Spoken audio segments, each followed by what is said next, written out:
All righty. Well, hello, everyone. Welcome to another edition of One Plus One, your place for inconvenient truth telling and myth busting.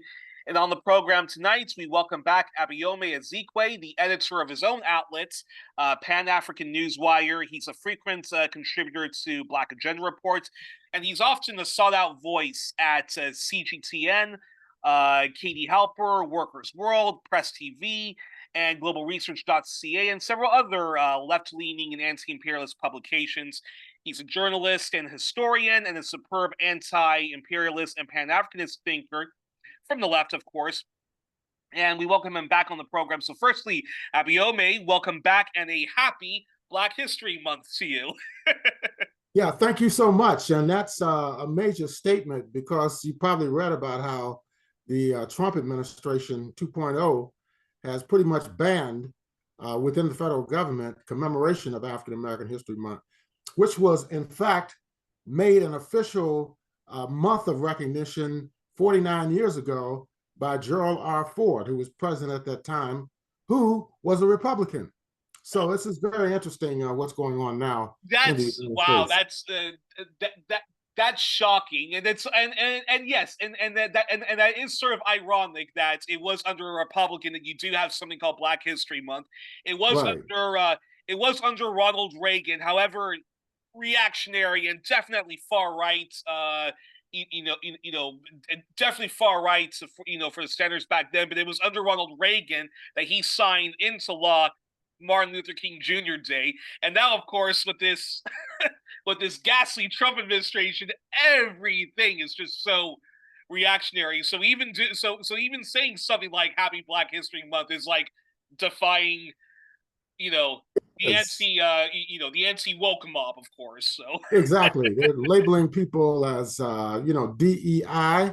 Anybody that has anything to do with diversity, equity, and inclusion should be fired from the federal government. And there's so many other hundreds of executive orders just over the last not even 3 weeks of this administration. So it's going to be a rough ride over the next few months. And of course, we'll see what happens next year with the midterm elections to see if the MAGA Republicans can maintain their dominance in both the House of Representatives and in the Senate. But just to mention that Carter G. Woodson was the founder of Negro History Week in 1926. That's 99 years ago this month. And in fact, February 12th, which is the birthday of Abraham Lincoln, had been, of course, a commemorative day for African people in the United States since the end of the Civil War. But what's interesting is that all of this propaganda against DEI, against wokeness, and against the LGBTQ IA plus community is really causing more destabilization and more confusion domestically inside the United States, not to mention what's going on internationally, where all these countries are being threatened with sanctions, with tariffs. It's absolutely amazing. It'll be interesting to see how this whole situation pans out. Yeah, well, and of course, the only problem is even if the Republicans do lose their full control over the House and Senate, the problem is we have the Democrats, who are not a very good opposition party, and they're not a very good liberal. They're not even a very good center-left party, even at the best of times. So no, I mean, you look what's going on in what happened over the last 16 months in Gaza. What happened in Lebanon, the attacks on Yemen. The Democrats can only really blame themselves, the leadership of the party, for failing so miserably in November.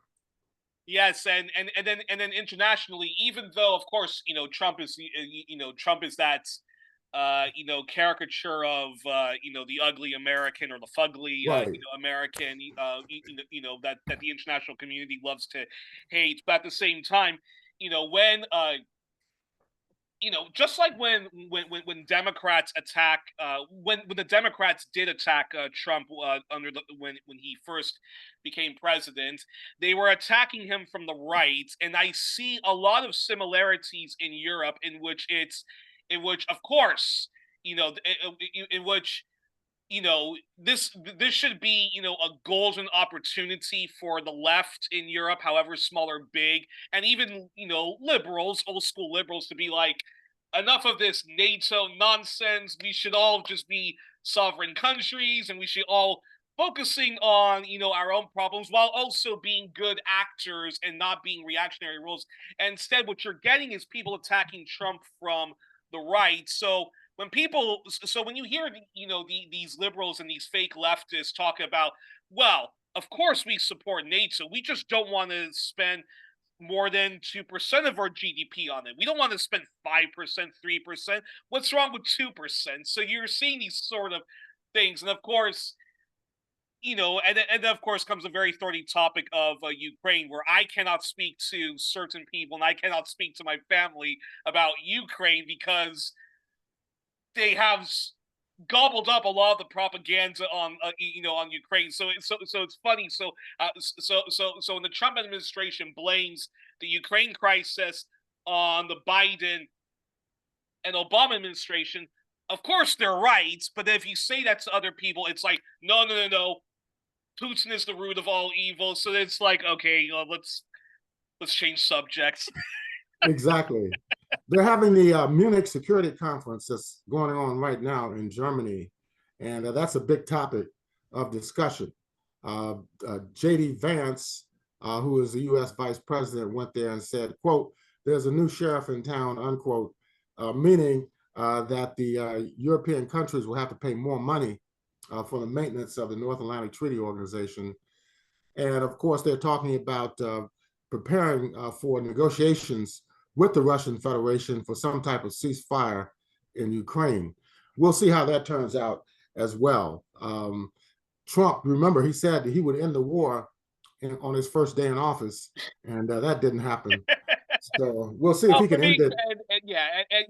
And for me, I would say best case. I think for me the best case scenario is, I think we should be encouraging the end of the Ukraine war, because it is such a tragic war. It is such a sickening situation to have it go on for I mean, the fact that it's gone on for as long as it has is terrible for Ukrainians, terrible of course for Russia, because of course they're losing soldiers in this, and it's just this terrible not quagmire. It's a terrible Mexican standoff.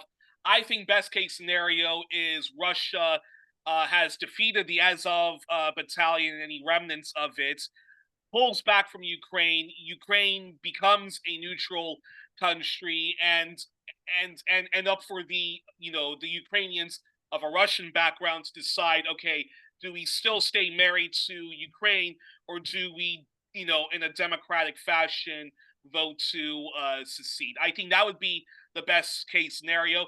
And if Ukrainians decide, okay, let's give this another shot, all power to them. And if not, then I would say, then that's when we have to say, this is the fault of the U.S., NATO, the European Union, and so forth. But so here's hoping cooler heads prevails.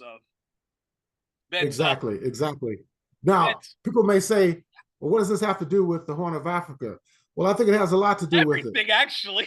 In fact, I was just reading an article from a journal called Modern Diplomacy, where the author was actually advancing this idea that the Trump administration should cozy up to the state of Eritrea so they can move U.S. troops to that area to guarantee open and free trade through the Red Sea, the Gulf of Aden, and so forth. So they're always trying to reposition themselves, for global dominance. And of course, Eritrea has been under attack for a number of years, human rights violations, but at the same time, they do not have any explanation for the regimes that they do support in Africa, which are gross violators of political and human rights. So it's quite a contradiction. All right, so that's fascinating. In fact, all right, yes, so onto the subject at hand now.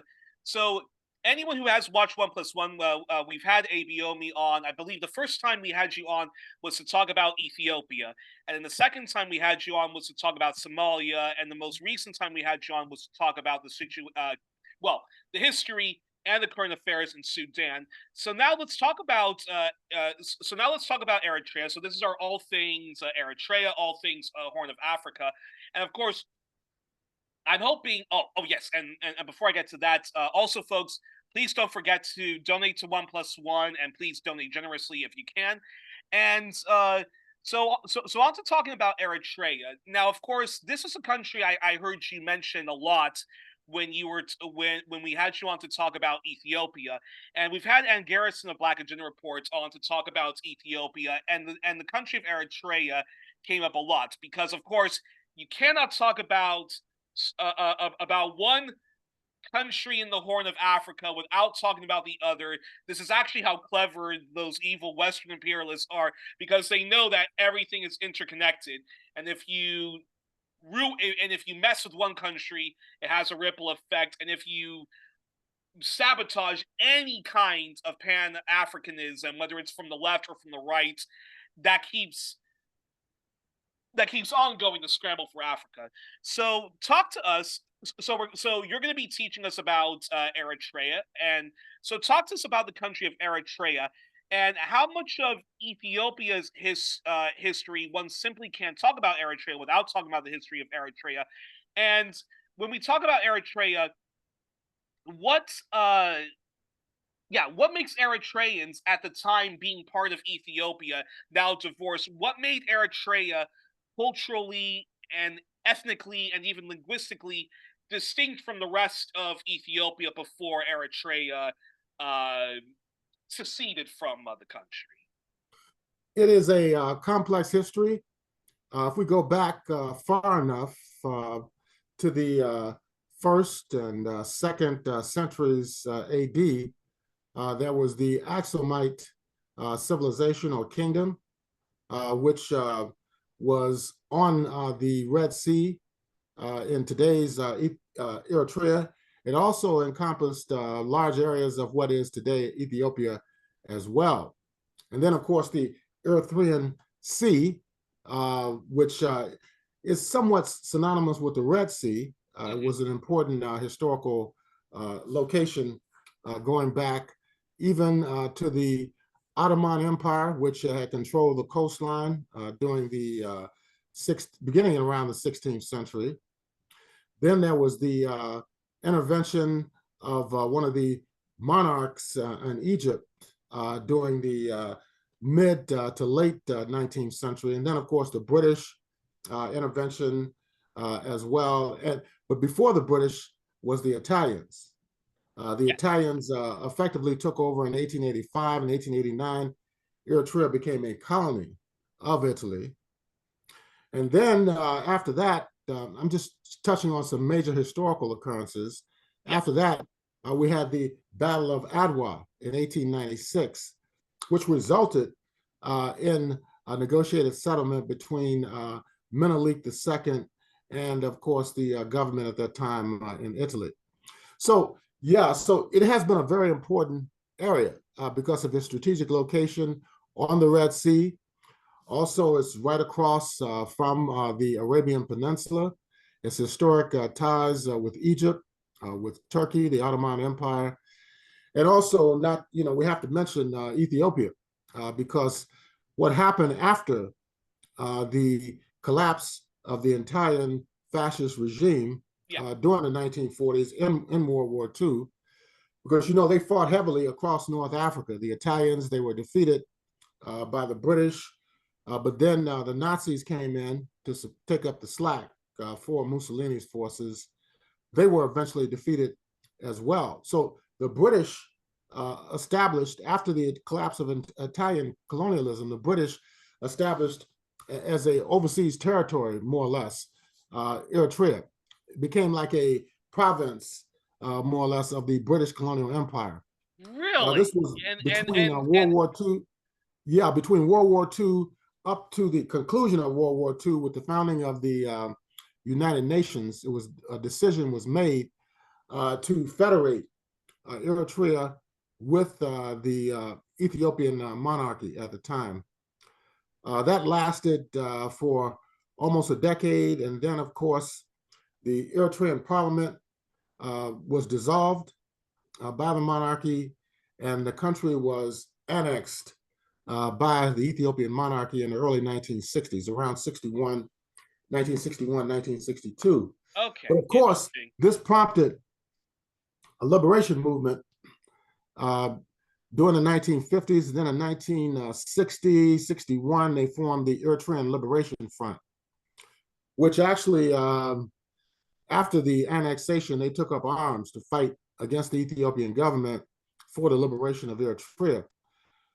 They were fairly dominant for about a decade, and then we had the emergence of a more left-wing liberation movement, the Eritrean People's Liberation Front, the EPLF, and they became like the vanguard, for use of a not of a better term, vanguard or the leadership of the national liberation struggle in Eritrea.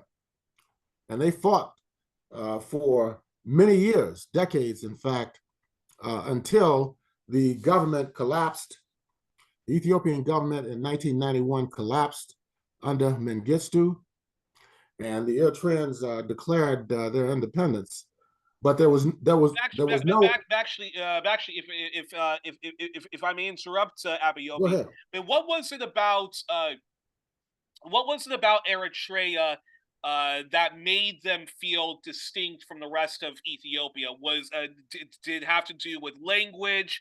Did it have to do with what was it about their culture or even their ethnicity that made them distinct from the rest of Ethiopia?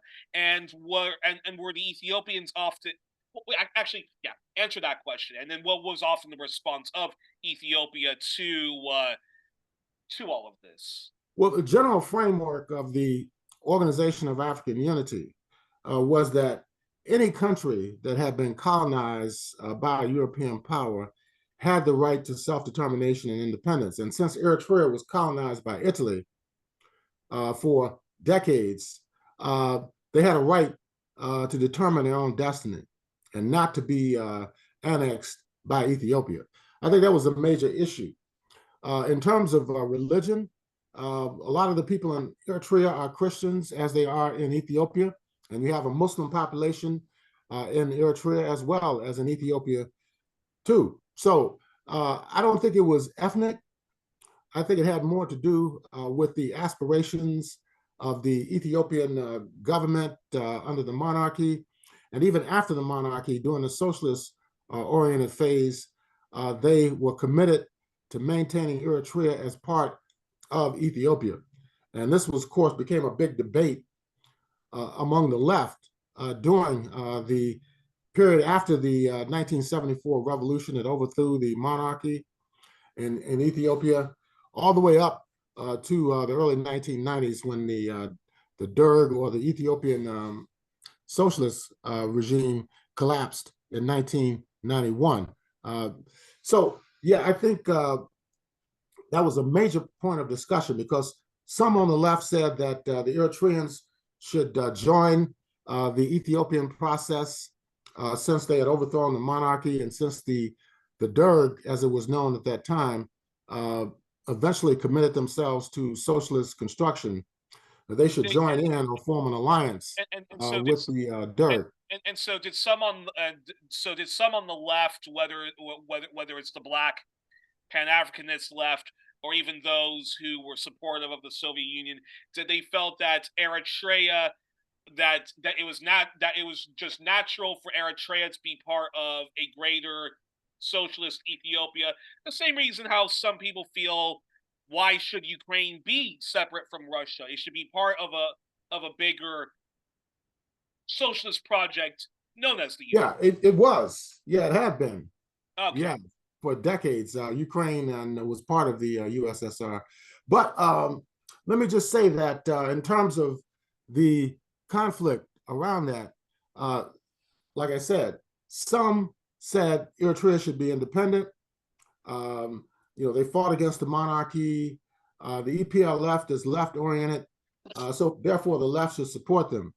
Others on the left um, didn't have that same position. They felt that it was a successionist movement. It could be manipulated by imperialism, and that people should support the Ethiopian government. So this was a major debate inside the United States. Then that's a perfect segue actually to this question, which Yeah. is, was there any way Eritrea's secession from Ethiopia could have been avoided, and how much did Western imperialism play a role in Eritrea divorcing itself from Ethiopia? Well, was it possible for Eritrea not to separate? That's a very difficult question to answer. I mean, the fact that you had, at the time of the independence, there were like at least five different Eritrean liberation organizations. You had the ELF, there was the EPLF, which I talked about forming some decade after the ELF began their armed struggle. Then you had the ELF-PLF, which was a split off from the EPLF. And there were two other groups among the Eritreans that were also fighting for independence. But the EPLF was the dominant group, and they still remain dominant after 30 years, more than 30 years of Eritrean independence. And their position there is pretty much uncontested in Asmara and other areas of Eritrea. So yes, I don't think that's a very difficult question to answer. I mean, it kind of brings it up to what happened in 2018 when relations were normalized between the Abiy government that took over in 2018 in Ethiopia and the Isaias Afwerki government in Eritrea. They were pretty much in a state of war. There had been huge battles in 1998 and also in 2000, where it was reported that tens of thousands of people died in those battles. And in 2018, they were able to sign two peace accords and to normalize relations between the two countries. But in terms of moving back towards some type of merger, that would be ideal. But I think a number of issues have to be overcome before that happens. And the reason why I asked if Western imperialism played a part in that is because we know under Ali Selassie basically had I guess you could say like Yugoslavia. He had good relations with the Soviet Union. He had good relations with the West. But at some point in time, Western imperialism and the relations with the Soviets soured. So, and because of a lot of legitimate grievances which Ali Selassie was not addressing, that led, of course, to the socialist, the socialist revolution that happened with Derg. And of course, because the Derg was very left-wing and very much wanted to model themselves on the Soviet Union, that was when the West basically turned on Ethiopia. And I was reading, in doing, some research on Eritrea and reading some articles on Black Agenda reports. Apparently, Eritrea was once darling of the West and even got favorable treatment in the Western press. So why was that? And did that have to do with the Derg being in power in Ethiopia? And then my follow-up question would be, what did it do to become one of the most sanctioned countries, not just in the continent of Africa, but I believe the planet Earth? Well, the EPLF always maintained that they were an independent movement, that they were not in alliance with Western imperialism. Clearly, they were not supported by the Soviet Union after the late mid to late 1970s. Now, prior to that, though, in the early 1950s, it was the countries in Eastern Europe, which were allied with the Soviet Union, that actually put forward the first resolution in the United Nations for Eritrean independence. This happened in 1950. So the Eritrean movement was supported by the Soviet Union and by other countries in Eastern Europe, all the way up until the time of the revolution and its aftermath between 1974 and 1977. So It's not like they didn't know the Soviet Union, or the Soviet Union had never been sympathetic to the Eritrean cause. It was just their view at that time. In the same situation with Cuba, Fidel Castro had put forward a proposal, I believe it was in 1977, to form a socialist-oriented federation that would involve Ethiopia, Somalia at that time, which was after 1969, had some form of socialist orientation, the Eritrean movement, and also South Yemen, that they should all unite and form some type of federation. Well, that didn't happen, but that gives you an idea in regard to the thinking that was going on at that time among the Soviet Union and other countries that were part of the Comecon economic system. Now, after the weakening of the Soviet Union in the late 1980s, and then in 1991, they pretty much withdrew military and economic assistance from a lot of their allies, including Cuba and Ethiopia as well. So this weakened the capacity of the Ethiopian government under the Workers' Party of Ethiopia, which was headed by Mengistu Haile Mariam. They could not continue. Negotiations took place in London, and a man named Herman Cohen, who was U.S. Undersecretary for African Affairs, was in charge of the U.S. Position in those negotiations in London. And they pretty much told the Ethiopian government at that time that they had to withdraw from the cities in their military campaign to defend the country. And he actually told the Ethiopian People's Revolutionary Democratic Front, which was headed by the Tigray People's Liberation Front, to move into the cities and to take control of the country. This was in 1991. So that pretty much ended the Workers' Party of Ethiopia government. Mengistu went into exile in Ethiopia, in Zimbabwe, and from Ethiopia to Zimbabwe. And that's how it ended. Now, when the EPRDF came into power, for the first several years, they were heavily allied with the U.S. And the U.S. was using them for military operations throughout the region. They sent them in 2006. They were sent into Somalia to stop the Islamic Courts unions. And then, of course, before that, after that, in 1998,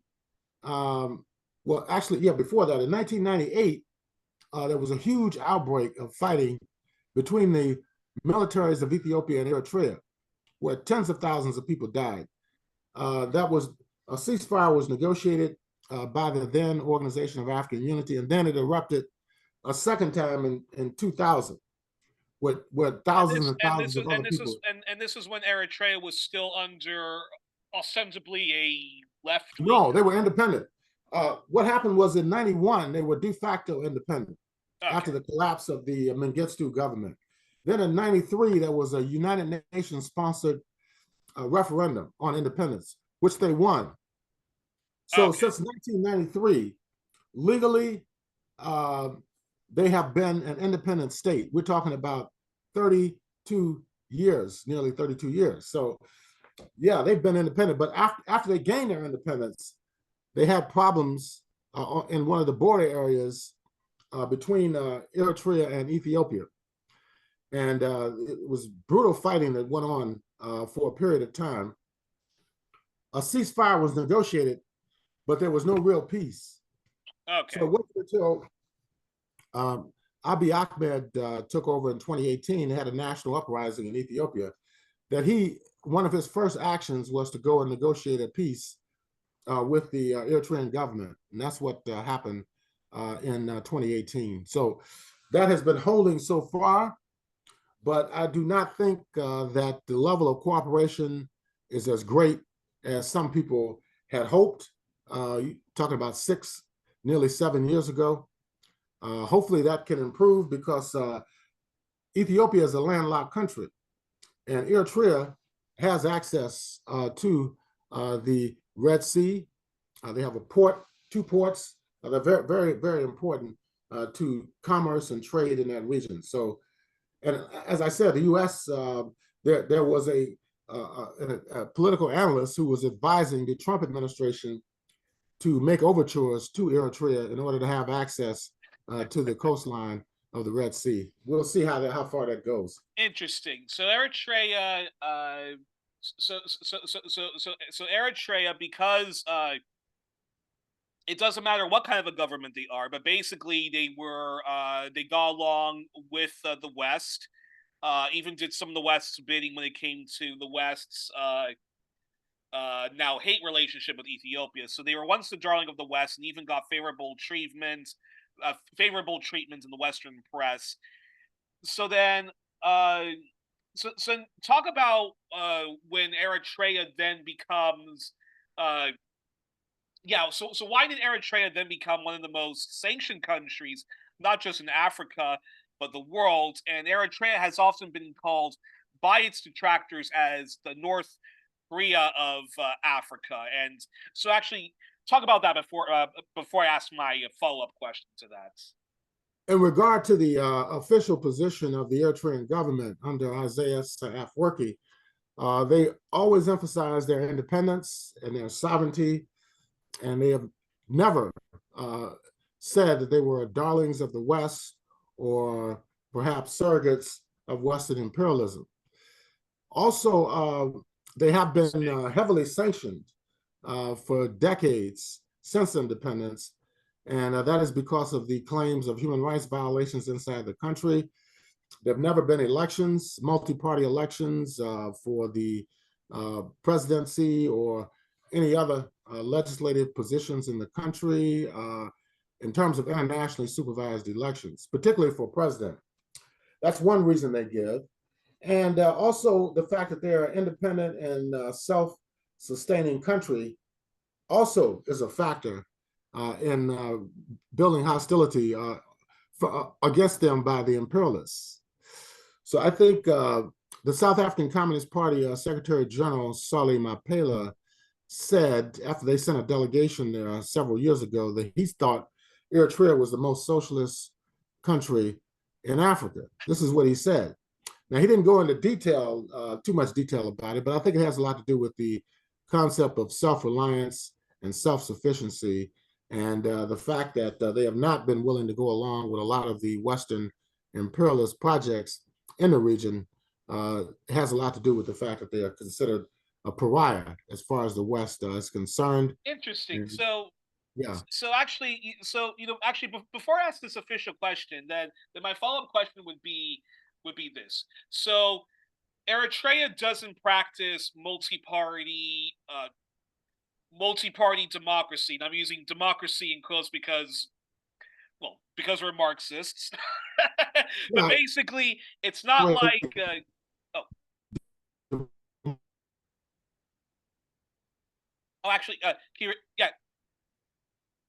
Yeah, I was just saying, you can't, the U.S. is supposed to be democratic, right? Yes. But yet you have an unelected multi-billionaire who promotes himself as the wealthiest man in the world, who has set up a outside government agency to supposedly downsize the federal workforce. I mean, this is totally outrageous. I mean, so Eritrea, so it's not like England, which England has ostensibly it's a multi-party system, but it's the Conservative Party and the Labour Party that mostly dominates it. And then you have an unelected body of government called the House of Lords. Canada also has that. You have two dominant parties, the Conservatives and the Liberal Party, with the exception of Quebec with its different nationalist parties, and of course the NDP federally. But then you have an unelected body called the Senate, and of course both Canada and similar countries still have the King of England, formerly the Queen of England, as head of state. So Eritrea, so sort of like I guess you could say sort of like the fallen Syrian Arab Republic. The Ba'ath Party was the dominant party, but there there were multi-parties there, Exactly. but it just happens to be that the Ba'ath Party was a dominant party. So is Eritrea like that because they see because they believe in socialism? So you have multi-socialist parties, Pan-Africanist parties, and some right-wing parties, but they're just not as dominant because of because of what the system that the Eritreans founded upon. Well, yeah, there are definitely other parties there. Now, whether they function openly or have an avenue for functioning openly, I'm not sure. But there are definitely, as I mentioned, there were 5 different groups uh, fighting, for the independence of the country. But whether or not they are able to function openly inside the country, I can't answer that question. I'm not sure if they are or not, but I know there have been people who have claimed that they were persecuted, journalists, political opposition figures who claim they have been persecuted by the Eritrean government. Some of them have been detained, others have gone into exile. And of course, this is a major talking point on the part of the West and the human rights organizations that are based in the West to justify the ongoing attacks and sanctions against the state of Eritrea. But Eritrea is a small country. I mean, it's 3.7 million people. So it must be the example that is being set that is causing all of this consternation, and also a strategic geographic location on the Red Sea and so close to West Asia as well. So so that's fascinating. Actually, that's a perfect segue to this question. So Eritrea has been called by its detractors as the North Korea of Africa. I don't even know where to begin when it comes to defending Eritrea from this, but I also feel the need to defend North Korea because literally 99% of what people think they know about North Korea is mostly straight up CIA defector BS, or at best, it's a half truth. So, what half truths, if there's any, about Eritrea do you think should be addressed? Or is Eritrea very much like Haiti, Venezuela? Well, Haiti when it was under Jean-Bertrand Aristide, Venezuela, the Bolivarian Republic, Nicaragua under the Sandinistas, and other victims of Western imperialism, where it's very much innocent of the countless accusations Western imperialists and many supposedly good faith actors accuse the state of engaging. Well, I wouldn't say innocent. I don't think any state is perfect or innocent in that sense. But they do have a right to self-determination, have a right to determine what type of political system they have inside the country. And to the extent that they oppose imperialism, we have to support them. Now, the Democratic People's Republic of Korea is different from the standpoint that they actually went to war against the United States, which had led an invasion between 1950 and 1953. And they killed millions of Koreans. The US, the British, and their allies under the banner of the United Nations that intervened in 1950 during the Truman, and it ended under the Eisenhower administration. But the armistice that exists there since 1953, we're talking about 72 years almost, there's never been a peace settlement in the Korean Peninsula. And the US still has tens of thousands of troops. They have submarines, nuclear submarines in the area around the DPRK. So it is a heavily militarized state, and you can't blame them because they have direct experience from not only Japanese imperialist domination during the 19th century, all the way up to the actual occupation between about 1905 to 1945. And then when the Japanese collapsed and were defeated in 1945, Kim Il-sung, the Korean People's Army and the Communist Party of Korea set out to form the DPRK. Took about 3 years to form it, but it involved the merger of several political parties. As I mentioned, the Communist Party of Korea, and there were other parties two that came together to form the Democratic People's Republic of Korea in 1948. And they have developed significantly since 1948. They have fought a war against U.S. imperialism. They have maintained their independence. The South is still dominated by the imperialists. And at the same time, they have technologically outstripped many other so-called developing countries. Militarily, they developed their own nuclear weapons program. And I defend their right to develop nuclear weapons because they are under constant threat by the United States and its allies. And even the government in Seoul is constantly engaging in provocations against Pyongyang. So yeah, they have a right to defend themselves, just like any other oppressed nation. And also, the Koreas, even before Vietnam, which was a victim of Agent Orange, North Korea was a victim of lots of grotesque chemical and biological weapons. That's why North Korea has its own nuclear weapons as a as a way to defend their sovereignty, just like China only developed its nuclear weapons programs when it was threatened by the U.S. for getting involved in the Korean War. The U.S. General MacArthur had threatened that he was going to nuke the Chinese as well. That's why he was removed in part from the government, because they thought it was too extreme. They were talking about using nuclear weapons to clear out a corridor for U.S. troops to advance, but it didn't work. And they were heavily defeated in the North because of the intervention of 500,000 Chinese People's Volunteers under Mao Zedong. And when that happened, the U.S. had to retreat. It was the largest U.S. military retreat in its history. They even captured a U.S. general.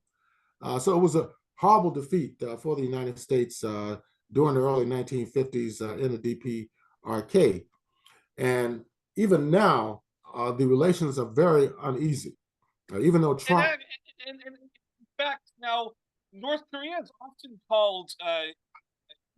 I think the reason why I think it's important to talk about North Korea when talking about Eritrea is because Eritrea is called the North Korea of Africa. That's how its detractors describe it. So Eritrea is supposed to be this country where it brutalizes the opposition, that it's one of the it's described as one of the most brutal, backwards governments, and not just in the Horn of Africa but all of Africa.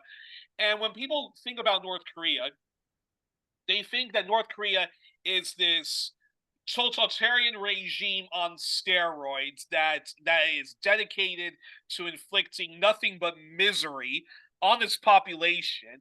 And again, and again, anyone who actually even does elementary research into North Korea, at best you can say, okay, there's a half-truth to it. There's a half-truth that there's a lot of suppression and that human rights isn't all hunky-dory in North Korea. But the problem is, so many negative stories we hear about when it comes to North Korea comes from people who have fled North Korea and claim that they were abused, subjected to this inhumane torture, that inhumane torture.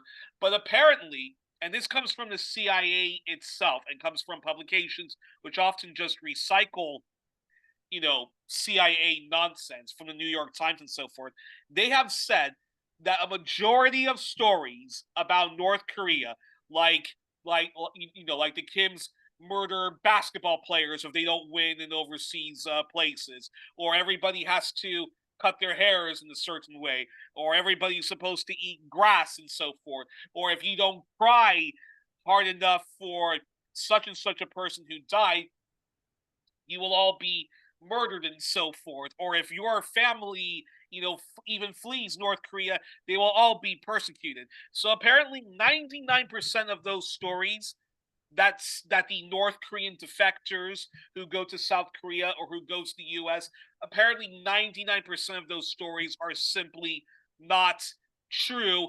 Ergo, most of the sanctions on North Korea are unjust. Yes, so I this agree. so so this is why I find it a huge slander to describe a country as the North Korea of any place. But what are the half truths, if there are any half truths about Eritrea, or is it, or like I said, is Eritrea actually innocent of most of the accusations leveled against it, like Haiti under Jean-Bertrand Aristide, Venezuela, or Nicaragua under the Sandinista government? Yes, characterizing the state of Eritrea as the DPRK of Africa is just a slur. It's a slander because it's based on a negative premise that the DPRK is a pariah state, and they say the same thing about Eritrea. So when we hear those comments, we have to do our own independent research, and we have to figure out what is the historical development of the country, what it has been its relationship to colonialism, what has been its relationship to U.S. imperialism, and then we have to analyze what are the current state of relations between Eritrea and the United States, which is the dominant world imperialist power at this state. And clearly they're worried about Eritrea and its independent foreign policy and domestic policy. There was just another article published in Haaretz, which is the Israeli so-called liberal media, Yeah, liberal actually Zionist publication. suggesting that Eritrea is a pawn of the Islamic State of Iran, the Islamic Republic of Iran. So it's quite interesting article. You may want to look it up, but it's totally false. I mean, they're trying to say that Eritrea is actually covering for the resistance in Yemen, the Ansarullah or the Houthis, who are, according to them, are just proxies of the Islamic Republic of Iran. So they're accusing Eritrea of providing political and military cover for the Islamic Republic of Iran and its political objectives in the Horn of Africa and also in West Asia as well. So that just goes to show how widespread the opposition is. And of course, that's a slander because isn't the Eritrean government a secular government and has been since they divorced themselves from Ethiopia, right? Yes, and as I mentioned, you have both Christian and Muslim populations in Eritrea, as well as in Ethiopia. So it's not an Islamic-oriented government in either of those countries, nor is it a Christian-oriented government. Both states are secular, and they do have large-scale commemorations around the Orthodox Christmas holidays and other important events, in terms of Christianity as well as Islam. So, yeah, I think you can't, say that they're influenced by some type of Islamist ideological orientation. It's just not true. Although there are groups, Islamic groups inside of Eritrea, but they are not dominant in terms of the government. And would you say that most of the accusations about gender-based violence and political suppression is all grossly exaggerated or just not true? It could be grossly exaggerated. Not to say that there are not serious problems in Africa and East Africa involving gender-based violence. I mean, it is there, and a lot of it has to do with the legacy of patriarchy, but also the legacy of colonialism, slavery, and imperialism, which used violence as a means of maintaining their dominance to exploit and oppress the majority of the people. So they have used violence against African people, and of course, internalizing that experience can trigger violence, interpersonal violence, whether it's gender-based violence or other forms of violence between the oppressed people. We've seen it in Africa, and we clearly see it here in the United States, in the urban areas where people fight and kill each other every weekend over, very, very insignificant issues. But that has a lot to do with the overall oppressive conditions under which the people have been subjected, actually for centuries.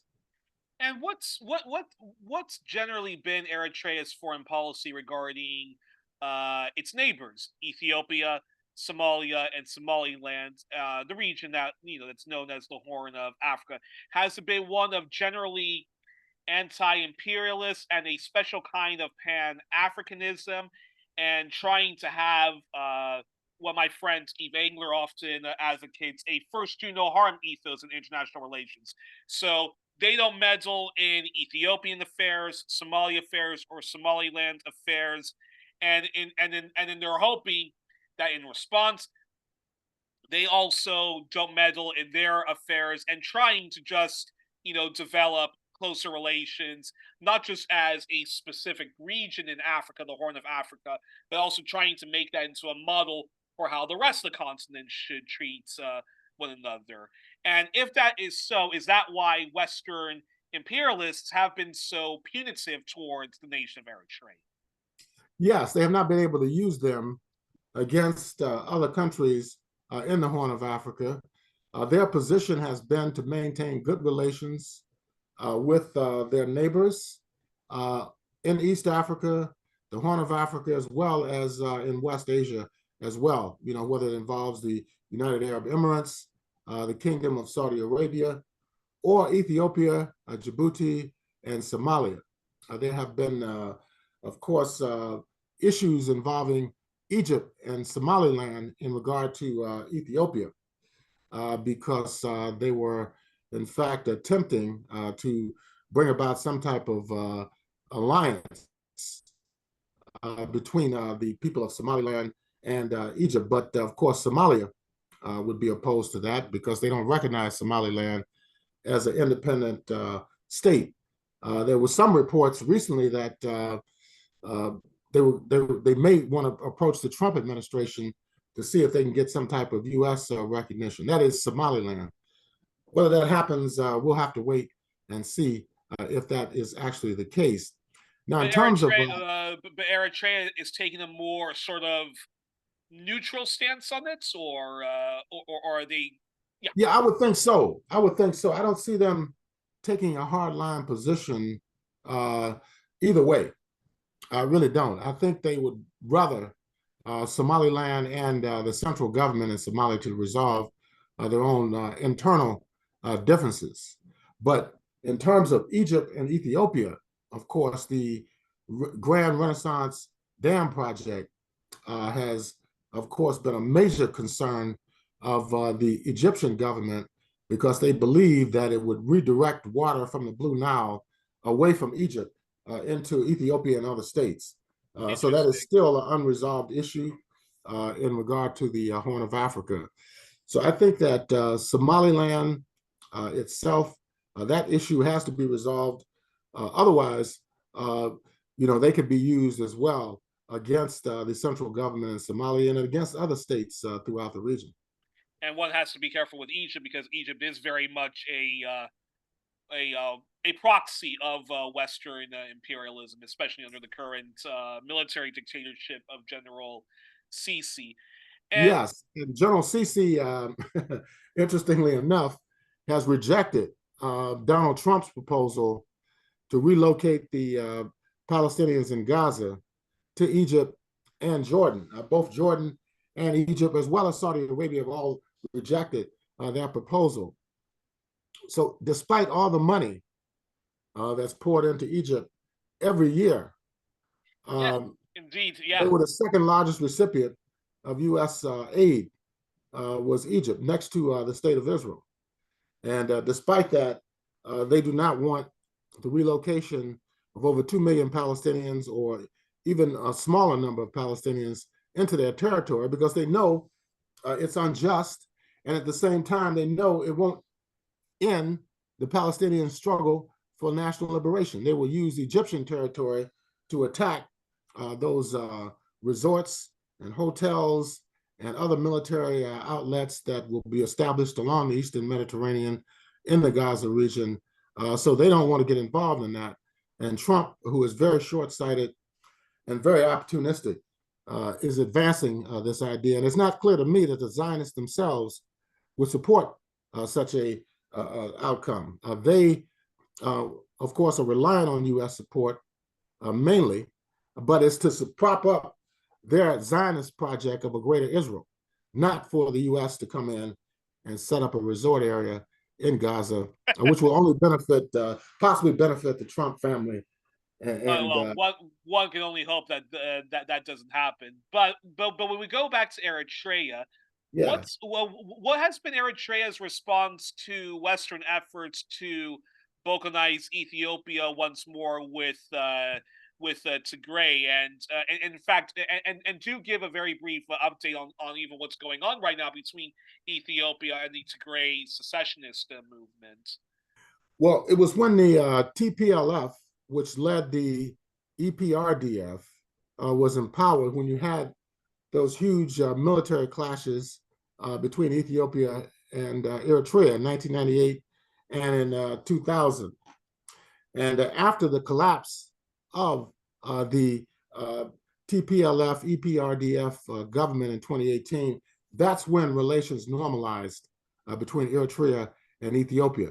And when the war broke out in 2021 between the central government in Addis Ababa and the Tigray province, which is still controlled by the TPLF, when that broke out, the TPLF allied forces in the north accused Eritrean military forces of entering on the side of the Ethiopian government. Interesting. This is what they said, and so they do not have good relations at all. The TPLF and the current ruling party in Eritrea. And why do you and then just out of curiosity, why do you think Eritrea, which was once in an arranged marriage with Ethiopia, isn't supporting uh, Tigrayan self determination, which is not a project I actually believe in, but No, and especially because there's lots of Western influence, which is the classic divide and conquer. But why is but why does Eritrea not support Tigrayan self determination? well, during the war, the Eritrean Liberation War, there was some collaboration between the TPLF, the Tigray People's Forces, and the EPLF, but they always maintained, even way back decades before, when the war was unresolved between the Ethiopian government and Eritrea, they always maintained, the Eritreans, that the Tigray people were part of Ethiopia. They did not agree that they should be separate from the central government, or that they should necessarily dominate the central government in Ethiopia. So they have never had full agreement on that question. So they have not very good relations between the two entities. But there was a peace agreement that was signed in 2022, and the peace has held in the north of Ethiopia, but there are problems in other parts of the country. So Ethiopia is a very large and very complex, ethnically diverse country, and it's very difficult to govern. But I think there has been progress made by the government of Ahmed Abiy. Right now, the African Union is meeting this weekend in Addis Ababa, Ethiopia, to discuss a number of very important issues, particularly the ongoing conflict in the Eastern Democratic Republic of Congo with the M23, and the formation of this Congo River Alliance, which appears, to be dominated by the Rwandan-backed M23. They're going to have to resolve that issue because it could spiral into another conflict, which we had 20, 25 years ago, where it turned into a full-blown regional war for a number of years between 1998 and 2003. So hopefully, diplomatically, the AU will be able to help resolve this fighting between M23 and the Congolese central government. One can only hope. And so and so there's always a reason why Eritrea keeps getting slapped with new sanctions by the West. And I assume Eritrea not supporting the Western-backed Tigray secessionist forces has costed them a lot. But Yeah, because Herman Cohen, for example, I mentioned him earlier, has been like a sponsor of the TPLF going back to the early 1990s. It was him after that meeting in London where negotiations were supposed to be taking place in 1991, May of 1991, that told the EPRDF to go in and take over the capital of Ethiopia. And even 3, 4 years ago, when the war was going on, Cohen's name was mentioned in the mix of the foreign policy objectives of the Tigray People's Liberation Front, which dominates the Tigray province in the north. unbelievable. And that's unbelievable. Now, how has a rising China and its relations with Eritrea been? And again, sorry for my repetitive question, but are the links of trying to are the links of Eritrea trying to develop more links with China? Is that another reason for constant Western sabotage of Eritrea and the economic terrorism that's often inflicted?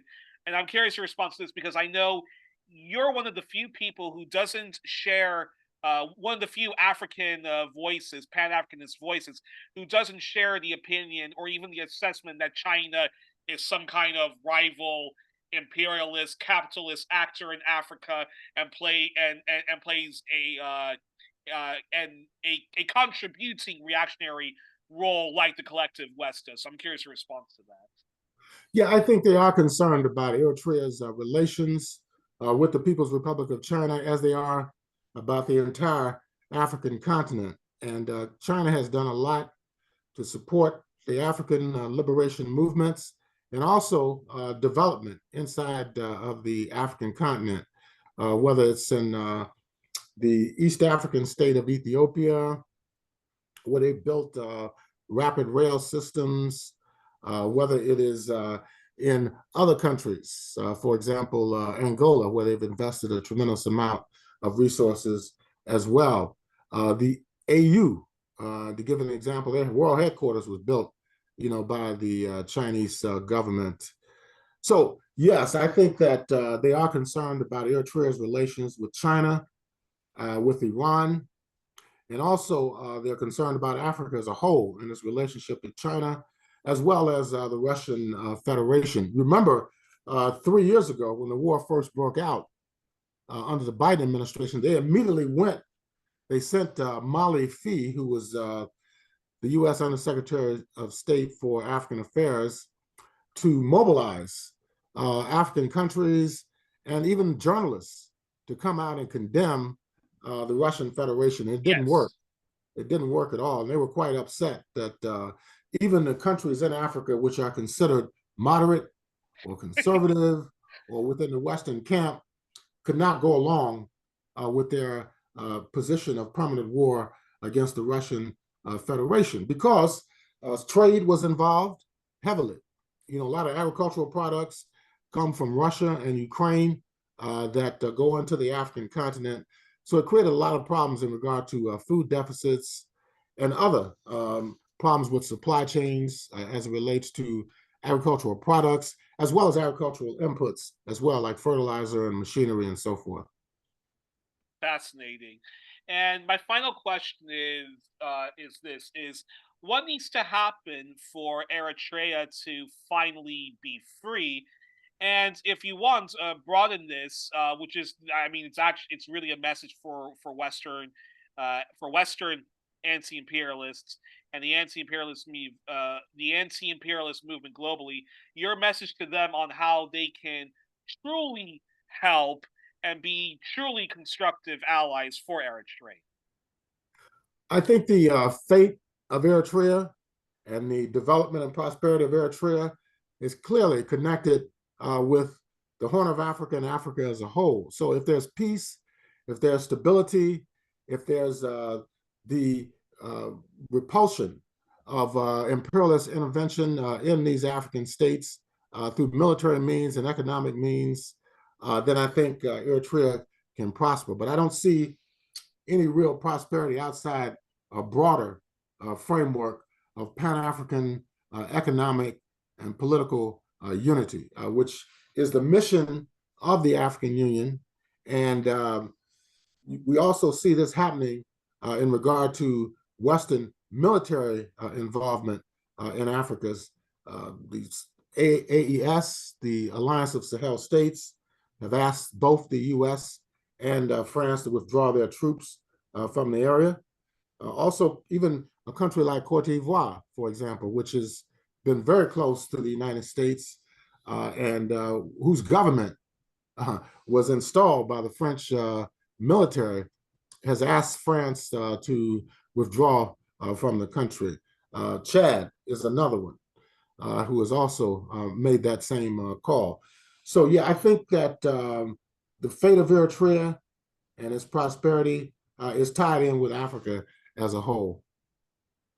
Fantastic. And funny enough, I just got an email from actually Black Alliance for Peace, and that's actually a plug that folks should be supporting anti-imperialist groups like Black Alliance for Peace and UNAC. That way, Eritrea is free to make its own mistakes and develop closer ties with whichever country it chooses to have closer ties with, as well as the Horn of Africa. And I think it's that threat of the Horn of Africa not fighting one another, but actually cooperating with one another, which is why Western imperialists continuously, with their propaganda system, try to sabotage any positive good that can come out of Eritrea and the continent as a whole. Well, we were joined on this episode of 1+1, our All Things Africa edition, our All Things Horn of Africa edition, with our returning champion, Abayomi Azikiwe. Let me remind folks, he is the editor of his own outlet, Pan African Newswire. He's a frequent contributor to Black Agenda Reports, and he's often a sought-out voice at CGTN, the Katie Halper Show, Workers' World, Press TV, and GlobalResearch.ca, and several other left-leaning and anti-imperialist publications. And he's a journalist and historian and a superb anti-imperialist and Pan-Africanist thinker from the left. Abayomi, thank you so much for taking the time out of your busy schedule to once more be a history teacher to me and the audience. You have a great weekend, and I look forward to hopefully the next time you come on, because you'll be teaching us about Somaliland, and I'm looking forward to that because we're hoping, and I'll plug this for the audience, but we're hoping that every week, or at least throughout the year, that you'll be coming on the show and covering the entire, African continent, because quite frankly, I think of you as one of the best people who can not only teach us about Africa, but also each of the countries. So, because Africa is often too dismissed as being too complicated. Well, not when we have you on the show. So, thank you. Thank you for the invitation. Thank you very much. And don't forget, folks, to support 1+1 by donating generously to us at PayPal. So until then, have a very great weekend.